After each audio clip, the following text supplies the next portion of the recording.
Maybe I'll just start with big picture, and you've probably spoken to this in some form in your presentations themselves, but you've all already identified, I think, a number of things that you've put in place or done that have really helped you along this journey towards implementing ICPs, right? So I'm just wondering if you could perhaps pick one or two things that were just absolutely integral in this journey, and maybe talk a little bit about, what activities or what changes were put in place to enable this.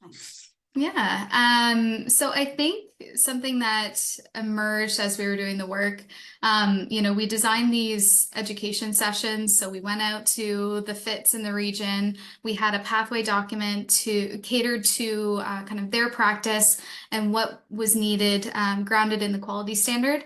And we had lunch and we talked. And I think the biggest thing that came from that was really like integration requires conversation. So you will find where the resistance to change might be at different organizations. You might find that there's new opportunities for collaboration. A lot of stuff came up during those conversations where we said, oh, we can fix that. Let's go ahead and work together on a way to fix it. So that was something that from an initiative standpoint turned into a bit more of a theme, which was speaking and communicating with one another and finding better ways to work together. Excellent. Graham? I think in Burlington, both the biggest challenge and the opportunity was in trying to kind of position clinical pathways with an integrated care system. How to do a clinical pathway with an integrated care system. I think this is the question that we started, like the first one, to think about when we were thinking about co-designing clinical pathways. And then we came into this understanding and agreement that maybe it's not a clinical pathway, it's a care pathway. And maybe we need to think about the whole journey and try to understand, well, where are the gaps and address them. But also one thing that happened when we're talking about care pathways with an integrated care system is just like trying to maybe better align the relationships between different partners within this big journey. So for some of our engagement work, this was the very first time that the primary care and the special sit at the same table, thinking about how to integrate the work together. For many of our primary care providers, it was their very first time to understand that there are lots of community organizations providing community-based programs for chronic disease prevention and management. So this was like an aha moment for all of us. And we're like, yeah, this is an integrated care system. It's all about understanding what's out there, identifying the gaps, and then find the alignments and build the system as we go. Anyone else? And feel free to jump right into challenges as well. What key challenges did you face and how did you go about negotiating them? Guy, if it's okay, I'll jump in just on the first question. I mean, I'm going to be a bit more pragmatic about some of the success reasons, as we were given dedicated funding. For many, I really commend UHN for having the foresight to invest in it. Many hospitals don't have the foresight to invest up front in integrated care. So we were actually given dedicated funding, and that funding wasn't flowed through a particular program. It was flowed to the OHTs whose job it is to integrate people. And I think that kind of system was a good trial for us to figure out how to do better integrated care, is flow it through the OHTs and make a dedicated focus on integration. We need seed funding to get to those lead metrics about reductions in admissions and stuff to go back to our institutions, because maybe we don't have as much foresight as Jen to go back and say, we now can save you days, give us that money back to reinvest in integrated care. We need those seed fundings to prove those outcomes. Melissa?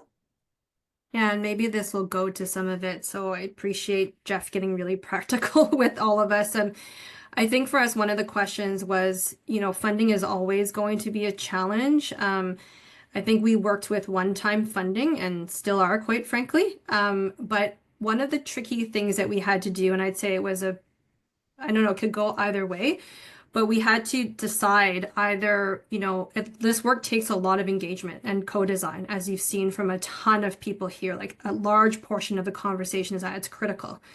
But when we talk about sustainability, it doesn't always feel like we have that ability. So what we landed on doing was creating that core foundation of what the core experience should be and choosing to go really fast over the past 2 years. And sometimes that resulted in, you might walk into UHN and say, hey, I heard about your integrated care program. And someone would say, I have no idea what you are talking about. That still happens all the time. But what we did is, try to put the foundation in, which allowed for the teams in the hospital and the community to learn from each other about what they do. And that cohort started to grow. And they really were the ones that really then started telling each other, hey, this is a better way to do it. Why aren't you, my colleague, doing that? And we didn't purposefully actually go out to do like any sort of shaming. We just believed in the model so much, and we thought people would speak for themselves. And that's a trade-off that we had to do, was do we go really fast and know that we're going to have to cut off some of that co-design and awareness building, which we know is going to come back to bite us in some cases. But it then allowed us to, one, put a foundation in place. So now we see the innovation and the ideas coming across the organization. And the other is it allowed us to train up dedicated team members to allow us to do this work. And so those are some of the trade-offs when we're thinking about the balance here. And maybe a couple of thoughts based on our experience in Burlington. So very early on, we were doing these like early engagements with especially with our primary care providers. They were like, this is not the very first time that we hear about clinical pathways, and we don't think they work. And when we asked them, why don't they work? They said, because they're very disease specific and we don't see diseases, we see patients. So we need a system. We don't need like just a clinical pathway for COPD or heart failure or whatever other chronic disease is. And the second point is that most of the time, the provincial priorities doesn't align 100% with the local challenges or priorities. So for instance, when we're looking at the average, like why Ontario Health selected COPD and heart failure, just because they are causing like lots of system burden. However, if we're looking at our local context in Burlington, we are among the higher performers in COPD and heart failure. So why bother?